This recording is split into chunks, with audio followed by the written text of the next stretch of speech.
তাহলে আমরা volume change পাইছি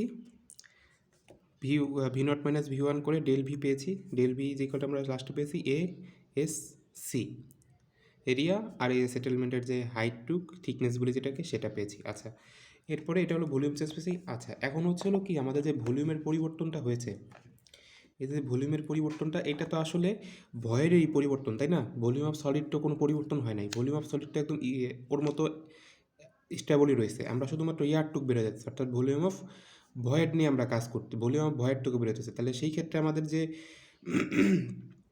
ভয়েডের যে পরিবর্তনটা হয়েছে, অর্থাৎ আমাদের যদি আমি এখন খেয়াল করি, সেটা হচ্ছে হলো কি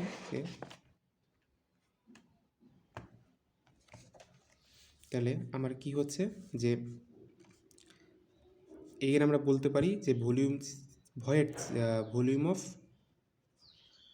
ভয়েড চেঞ্জ হয়েছে ইকুয়াল টু, আগে ছিল ভিভি, এই ভিভি ছিল আগে, এই ভিভি অর্থাৎ ভলিউম অফ ভয়েডকে আমি ভিভি নট দিলাম, হ্যাঁ ভিভি নট ছিল, এবং এরপরে কমার কারণে কতটুকু হয়েছে এটা দেখলাম ভলিউম অফ ভয়েড 1 হয়েছে। আর তাই না? তাহলে ভলিউম অফ ভয়েডের থেকে আমার টোটাল ভলিউম অফ ভয়েডের থেকে আমি যদি ভলিউম অফ ভয়েড 1 অর্থাৎ এখন যতটুকু ভলিউম আছে সেটা বিভক্তি দিই, তাহলে আমি এইখানে যে ভয়েডের পরিবর্তনটা সেটা পাচ্ছি।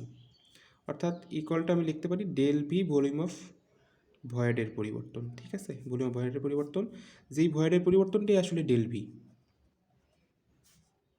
তাহলে এখান থেকে আমরা লিখতে পারি ডেল ভি বা del volume of void is equal to volume of void not minus volume of void 1।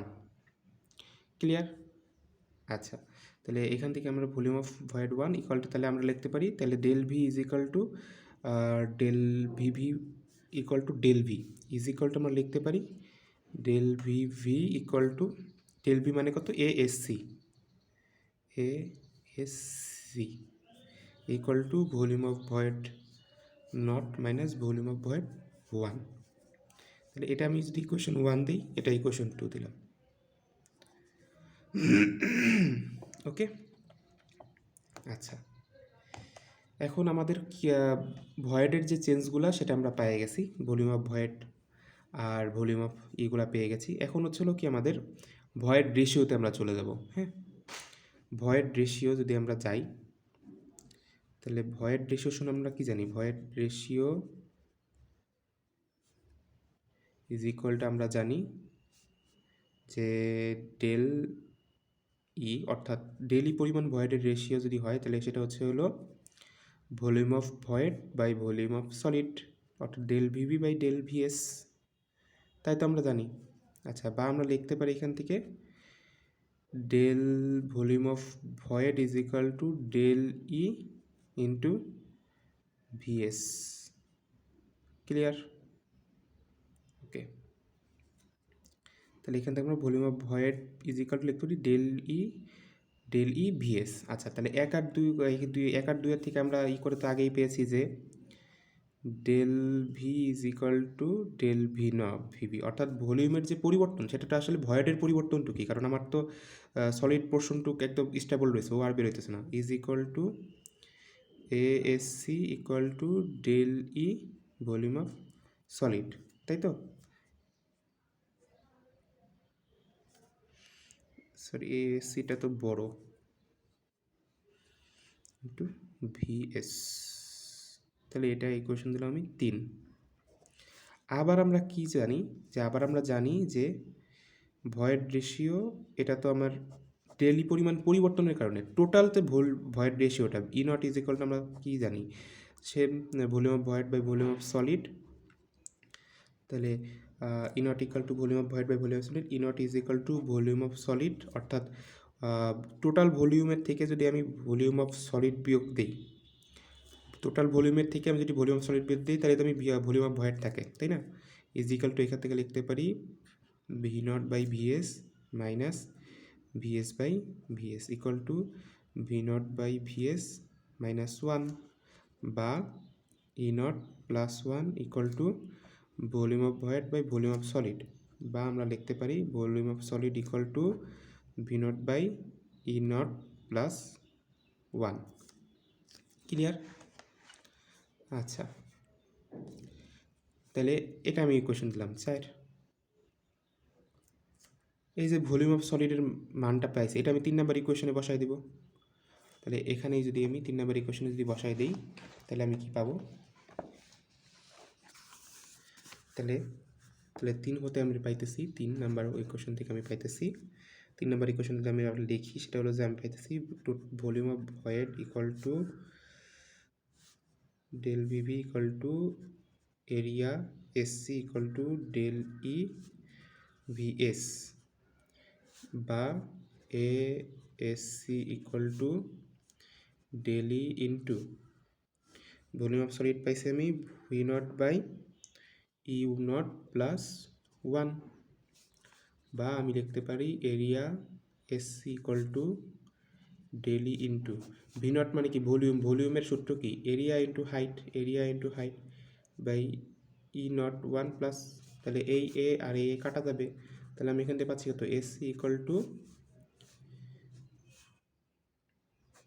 Del E by E not plus 1 into H. এটাকে আমি ইকুয়েশন দিলাম 5 নাম্বার।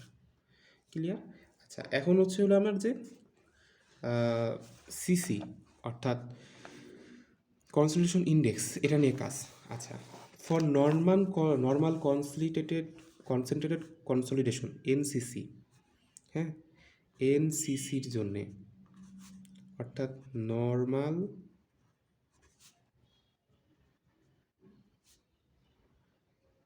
কনসেন্ট্রেটেড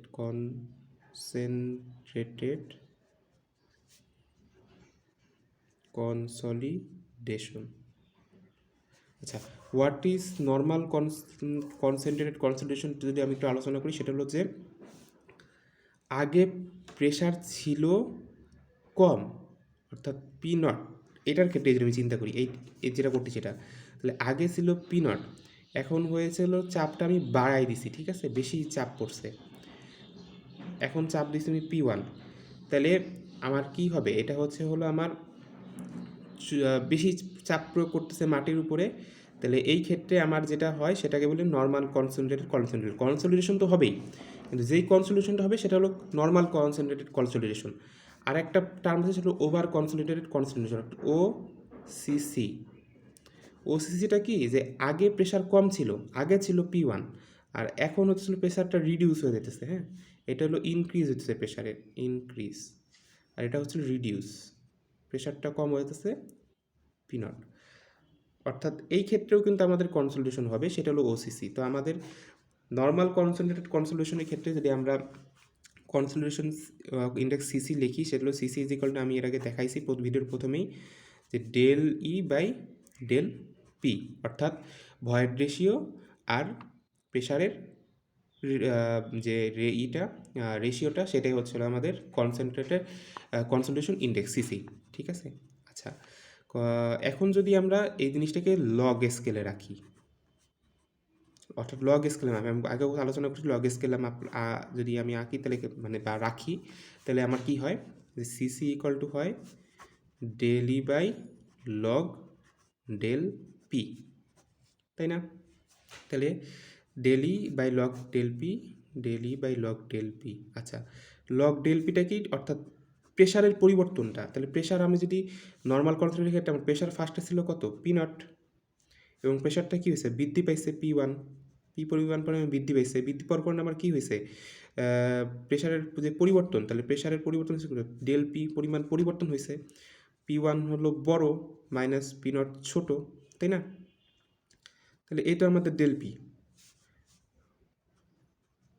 তাহলে del P is equal to, আমরা লিখতে পারি P1 minus P naught. আবার আমি del P minus P naught equal to এখান থেকে লিখতে পারি del E log P1 minus log P naught, বা CC equal to del E log P1। তাহলে এখান থেকে যদি আমি আবার করি, সেটা হলো যে P1 ইজ ইকুয়াল টু কত লিখতে পারি, এটা del P plus P not, তাই তো। P1 এখান থেকে যদি আমি আনি, তাহলে del P1 is equal to del P plus P not, তাহলে এই P1 is equal to del P plus P not লিখতে পারি del P plus P not minus log P not. আচ্ছা, তাহলে এখন যদি আমি জাস্ট ক্যালকুলেশন করি, বা